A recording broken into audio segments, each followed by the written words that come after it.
Welcome to my channel. ఈరోజు తోటకూర fry ఎలా చేయాలో తెలుసుకుందాం. ముందుగా ఇలా పాన్ పెట్టుకొని ఆయిల్ హీట్ అయిన తర్వాత తిరుమత దినుసులు యాడ్ చేయాలి. ఇలా వేరుశనగ పప్పులు, జీలకర్ర, ఆవాలు, అలాగే పసుపు ఇవి ఇలా ఫ్రై అయిన తర్వాత ముందుగా కట్ చేసి పెట్టుకున్న ఉల్లిపాయలు, పచ్చిమిరపకాయలు యాడ్ చేయాలి. ఇలా యాడ్ చేసుకొని బాగా మిక్స్ చేసుకోవాలండి. ఇవి ఇలా ఫ్రై అయిన తర్వాత కాస్త గార్లిక్ కూడా యాడ్ చేయండి, వెల్లుల్లిపాయలు. వేరుశనగ పప్పు ఎందుకు వేసానంటే తోటకూరలో వేరుశనగ పప్పులు ఎక్కువ వేస్తే చాలా టేస్ట్ చాలా బాగుంటుంది. పీనట్ తోటకూర ఫ్రై ఇది. ఇవి ఇలా ఈ కన్సిస్టెన్సీలో ఫ్రై అయిన తర్వాత ఇప్పుడు తోటకూరని యాడ్ చేసుకోవాలి. తోటకూరని ముందుగా కడిగి కట్ చేసుకున్నానండి.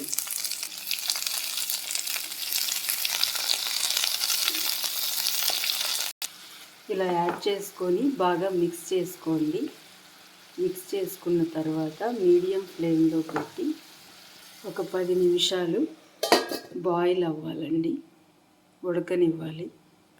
ఇలా 10 మినిట్స్ బాయిల్ అయిన తర్వాత ఇలా వస్తుందండి. ఇప్పుడు మన టేస్ట్కి తగ్గట్టు సాల్ట్ యాడ్ చేసుకోండి. సాల్ట్ యాడ్ చేసుకొని బాగా మిక్స్ చేసుకోండి. ఇప్పుడు వాటర్ వస్తుంది దీంట్లో. ఈ వాటర్ అంతా బాగా డ్రై అయ్యేంత వరకు ఫ్రై చేసుకోవాలండి. దీన్ని ఇలా మీడియం ఫ్లేమ్లో పెట్టి మూత పెట్టి ఒక 10 మినిట్స్ ఉడకనివ్వాలి. ఇప్పుడు 10 నిమిషాలు ఉడికిన తర్వాత ఇలా వస్తుందండి. వాటర్ అంతా డ్రై అయిపోయి ఆయిల్ బయటకు వచ్చింది. ఇప్పుడు మన స్పైసీనెస్ని బట్టి, మనం తినే కారాన్ని బట్టి కారం యాడ్ చేసుకోవాలి.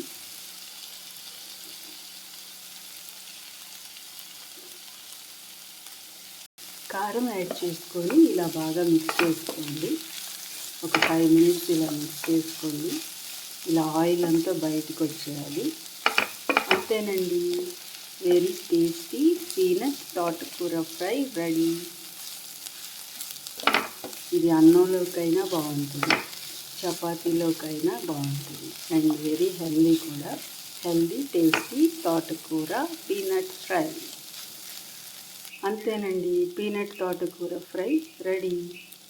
నచ్చితే మీరు కూడా ట్రై చేసి ఎలా ఉందో కామెంట్ చేయండి. అలాగే లైక్ చేయండి, షేర్ చేయండి, సబ్స్క్రైబ్ చేసుకోండి. బాయ్.